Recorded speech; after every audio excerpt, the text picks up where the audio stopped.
जय जय जय जय जय शिवाजी, जय जय जय जय जय भवानी। मंच पर उपस्थित महाराष्ट्र शासन के लोकप्रिय मुख्यमंत्री श्रीमान देवेंद्र फडणवीस जी, महाराष्ट्र के पूर्व मुख्यमंत्री और अभी के उप मुख्यमंत्री श्रीमान एकनाथ जी शिंदे, महाराष्ट्र के उप मुख्यमंत्री श्रीमान अजित दादा पवार जी, मेरे साथी मंत्री मुरलीधर मोहोल जी, भारतीय जनता पार्टी के प्रदेश अध्यक्ष श्री रविंद्र चौहान जी, जिनके निमंत्रण पर मैं यहां आया हूं, ऐसे राधाकृष्ण विखे पाटिल जी, सुजय विखे पाटिल जी और देवेंद्र जी, एकनाथ जी और अजित दादा के नेतृत्व में बैठे हुए सभी महाराष्ट्र के मंत्रीगण, सांसदगण और आज पद्मश्री पाटिल और पद्म विभूषण बाला साहब विखे पाटिल को उनके कामों को याद करने के लिए एकत्र आए हुए सभी किसान भाइयों बहनों को मेरा प्रणाम, नमस्कार। मित्रों, आज मैं आया हूं, मुझे अच्छा लगा कि यह भूमि को, यह जिले को पुण्य श्लोक अहिल्याबाई के नाम के साथ जोड़ा गया है। जब एकनाथ जी मुख्यमंत्री थे, देवेंद्र जी उप मुख्यमंत्री थे, भाजपा सेना सरकार ने औरंगाबाद का नाम भी बदला और यहां अहिल्याबाई का नाम भी रखा। ये वही लोग कर सकते हैं जो शिव छत्रपति के अनुयायी हैं, जो औरंगजेब की धारा को आगे बढ़ाते हैं। उनमें इतना हिम्मत नहीं है कि औरंगाबाद का नाम धर्मवीर संभाजी महाराज के नाम से। भाइयों बहनों, आज प्रवरा नगर में आया हूं। पूरे देश में ये नगर सहकारिता की पंडरी के रूप में माना जाता है और इसका मूल कारण पद्मश्री विखे पाटिल साहब। उन्होंने पूरा जीवन इस क्षेत्र के, महाराष्ट्र के किसानों के कल्याण के लिए लगाया। इसके लिए मैं बाद में बहुत डिटेल में बात करूंगा, परंतु सबसे पहले महाराष्ट्र के किसानों पर एक प्रकार से इंद्रदेव ने इस बार आफत भेजी। 60 लाख हेक्टेयर से ज्यादा किसानों की भूमि और उनकी फसल बर्बाद हुई। वित्तीय वर्ष 25-26 में केंद्र के शहर के तहत 3,132 करोड़ रुपया हमने महाराष्ट्र सरकार को दिया है। उसमें से जो 1,631 करोड़ रुपया था वो अप्रैल को ही दे देने का काम हमारे नेता नरेंद्र मोदी जी ने किया है। और महाराष्ट्र सरकार ने भी कई सारी पहल किसानों को मदद करने के लिए करी है। कई सारे फैसले किए। 2215 करोड़ का राहत पैकेज दिया, जिससे 31 लाख से ज्यादा किसानों को मदद मिलेगी। 10,000 रुपया नकद और 35 किलो खाद्यान्न देने का भी महाराष्ट्र सरकार ने इनिशिएटिव लिया है। KYC की शर्तों को एक बार के लिए थोड़ा रिलैक्स करा है। शॉर्ट टर्म फाइनेंस के ऋण को वसूली पर रोक लगाई। भू राजस्व और स्कूल की परीक्षा में भी छुट्टी देने का काम किया है। ये आपका महाराष्ट्र सरकार का त्रिमूर्ति जो है, देवेंद्र जी, एकनाथ शिंदे और अजित दादा, 3 में से एक भी बनिया नहीं है, मगर ये तीनों बनिए से पक्के हैं। मुझे पद्मश्री पाटिल का मूर्ति का अनावरण कर बुलाया और पूछ लिया तरीके से, अच्छे तरीके से, कि भारत सरकार महाराष्ट्र के किसानों के लिए क्या करेगी। कल ही तीनों ने लंबी बैठक मेरे साथ करी है। मैंने मोदी जी की ओर से उनको आश्वस्त किया है कि महाराष्ट्र सरकार हमें डिटेल रिपोर्ट भेज दे। मोदी जी महाराष्ट्र के किसानों की मदद करने में जरा भी देर नहीं लगाएं। और मित्रों, ये सब इसलिए हुआ है कि किसानों की चिंता करने वाली एक सरकार महाराष्ट्र के लोगों ने चुनकर लाई है।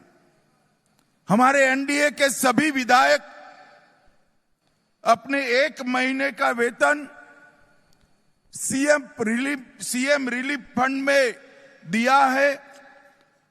अभी राधाकृष्ण विखे पाटिल जी ने शुगर मिल से भी घोषणा की और देवेंद्र जी की अपील को प्रतिसाद देने के लिए कई सारे ट्रस्ट भी आगे आए हैं।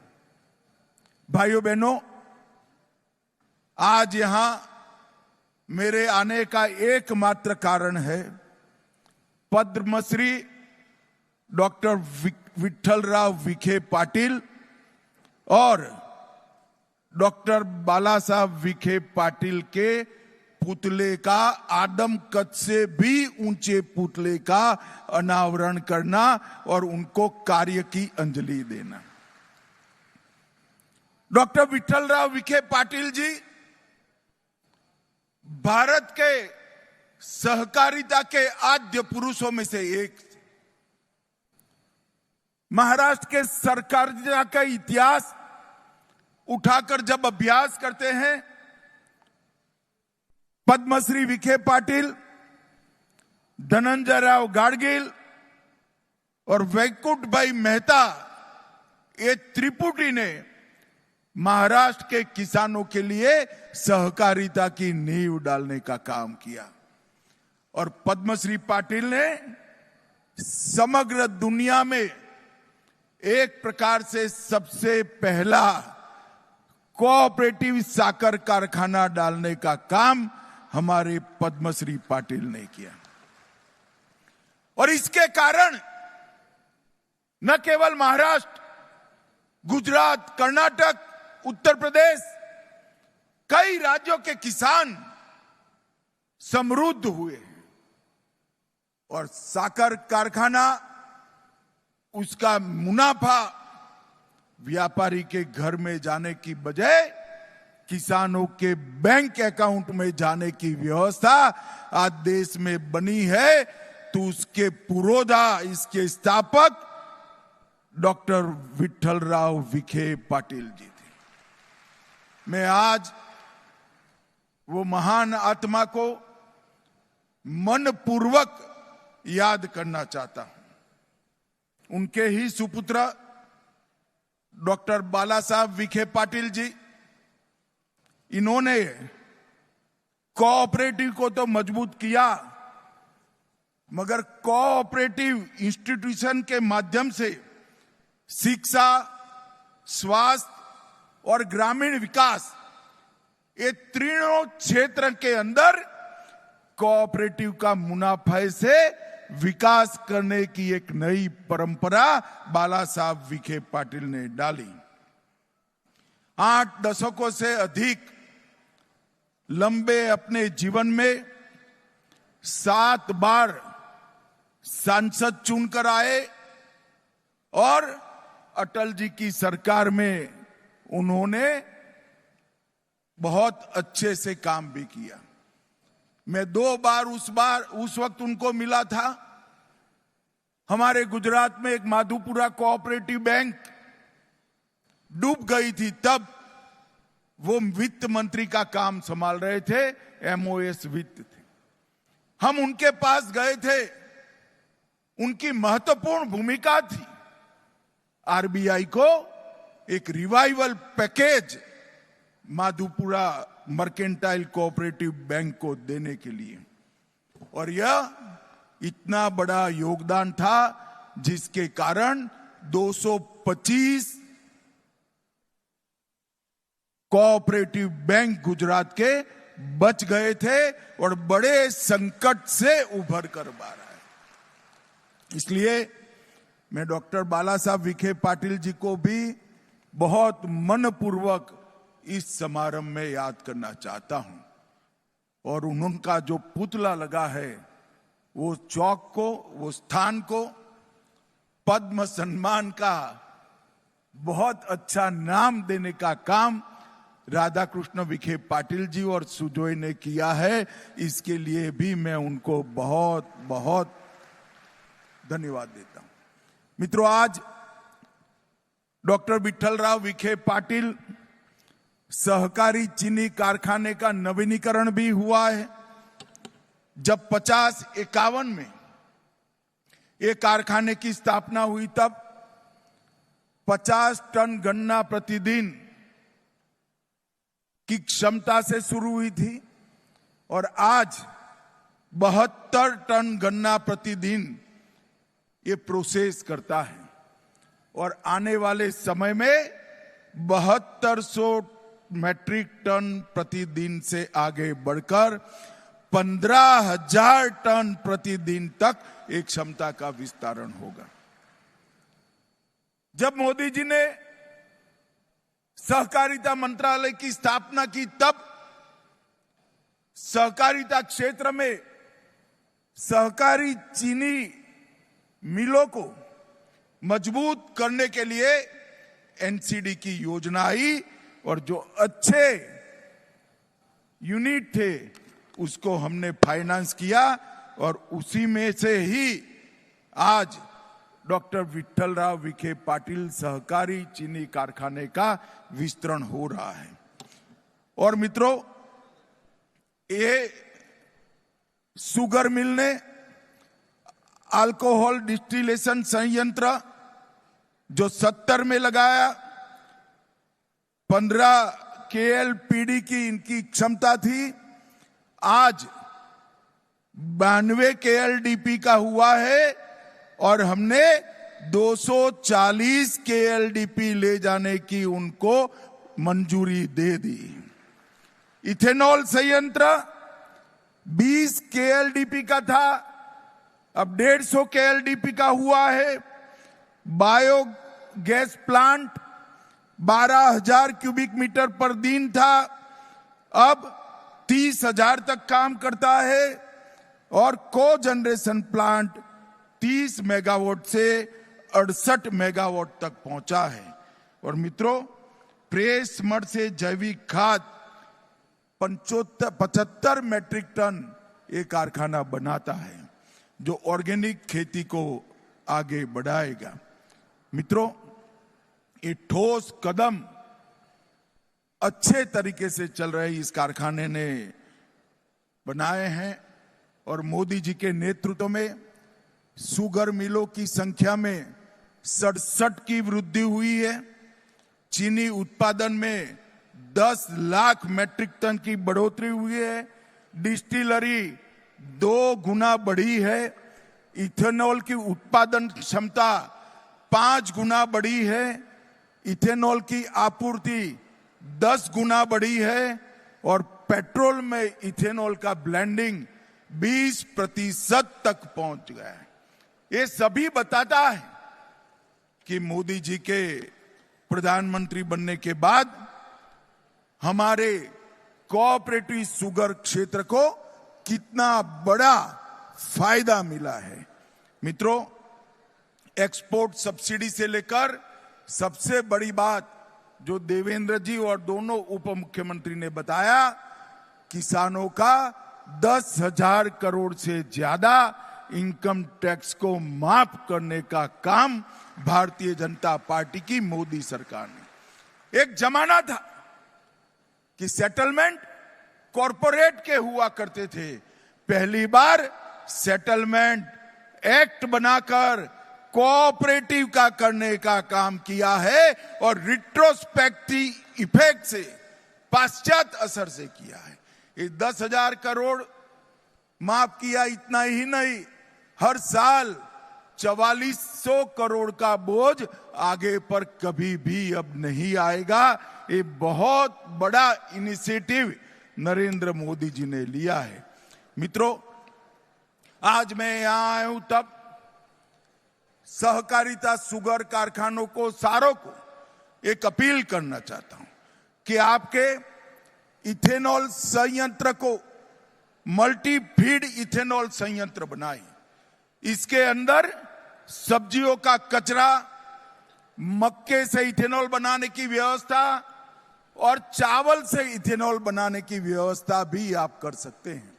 और ये बदलाव के लिए जो लोन चाहिए वो लोन एनसीडीसी भारत सरकार की संस्था उपलब्ध कराएगी।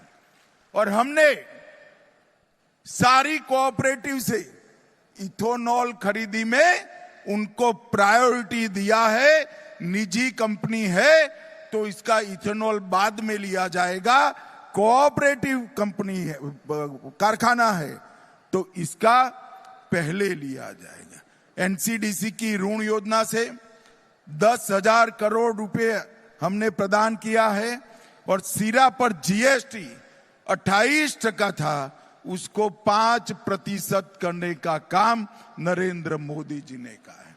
मित्रों, जीएसटी के लिए मैं और एक बात करना चाहता हूं। अभी अभी नरेंद्र मोदी जी ने नवरात्रि के पहले दिन पर 395 चीजों पर जीएसटी को कम किया है। और कम किया है उसमें खाने पीने की लगभग सभी चीजों पर 0% जीएसटी कर देश की जनता को और विशेषकर माताओं बहनों को फायदा पहुंचा है। और बाकी सारी चीजों पर 28%, 18% की जगह 5% किया है। मगर इससे जनता को तो निश्चित फायदा होगा, हजारों करोड़ का फायदा होगा, मगर आपने देश के लिए भी सोचना है। मोदी जी ने आह्वान किया है कि 140 करोड़ की जनता इस दीपावली पर्व के पहले एक संकल्प ले कि हम सबके घर में कोई विदेशी चीज नहीं आए। अगर 140 करोड़ लोग ये संकल्प लेते हैं, भारत के व्यापारी ये संकल्प लेते हैं कि भारत में बनी हुई चीजों का ही हम व्यापार भी करेंगे, उपयोग भी करेंगे। अगर इतना हो जाता है तो 2047 के पहले भारत विश्व में सबसे 1 नंबर के स्थान पर पहुंच सकता है। पूरी दुनिया भर के लोगों को उत्पादन के लिए भारत में आना पड़ेगा, क्योंकि भारत के पास 140 करोड़ आबादी का मार्केट है। मगर ये मार्केट तभी भारत के उपयोग में आ सकता है कि हम सब तय करें कि हमारे परिवार में स्वदेशी चीजों का ही उपयोग होगा। मित्रों, मैं सहकारी चीनी मिलों को भी कुछ कहना चाहता हूं। नॉन क्रशिंग सीजन में भी सहकारी चीनी मिलें मल्टीफीड इथेनॉल का उत्पादन करें, फ्रोजन वेजिटेबल, फ्रोजन फ्रूट्स और जूस, फ्रूट पल्प, इस तरह की चीजें बनाने का भी हम एक्सपांशन करें और नेफेड और एनसीसीएफ के साथ अनुबंध कर हम सहकारी चीनी मिलों को मल्टी डायमेंशनल बनाए। मित्रों, इथेनॉल के ब्लेंडिंग से सहकारी चीनी मिलों का बैलेंस शीट बदला है। अब आपके पास पूंजी अर्जित होगी।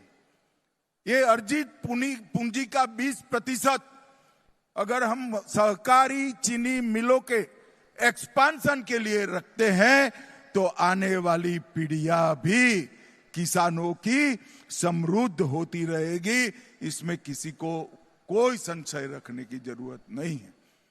मैं आज यहां आया हूं तब फिर से एक बार सुजोय विखे पाटिल और राधाकृष्ण विखे पाटिल जी का बहुत बहुत धन्यवाद करना चाहता हूं मित्रों, क्योंकि ये दोनों महानुभाव जिनका मूर्ति लगाया गया है, पद्मश्री पाटिल और पद्म विभूषण बाला साहेब विखे पाटिल का, इनका सहकारिता में, ग्रामीण विकास में और किसानों के कल्याण में बहुत बड़ा योगदान था। इसलिए मुझे इस पुण्य कार्य में मिलने का, इसमें हाथ बटाने का आपने मौका दिया, इसलिए आपका बहुत बहुत धन्यवाद। मेरी अनेक अनेक शुभकामनाएं। वंदे मातरम।